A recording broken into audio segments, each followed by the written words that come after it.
is the second time that Dr. Zhong Nanshan attended the press conference here in Guangzhou within the past 10 days, and he shared his observations on the latest of the fight against COVID-19.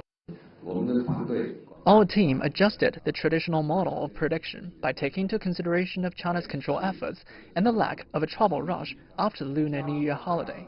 We predicted the peak would arrive by mid or late February. By February the 15th, the numbers came down. We're closer to the authoritative predictions from abroad. We're confident the situation will be under control by April.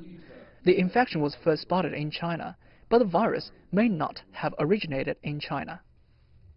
And when asked about what China could have done better to fight against the COVID-19, Zhong Nanshan mentioned 2 points. The first is that the CDC, or the Center of Disease Control and Prevention, should have a bigger say in the future if we want to improve our response to a public health emergencies.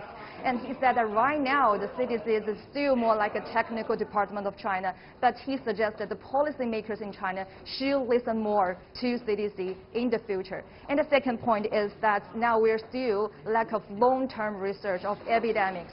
And for the past 2 decades, we've seen the SARS, we've seen MERS, and now it is the COVID-19.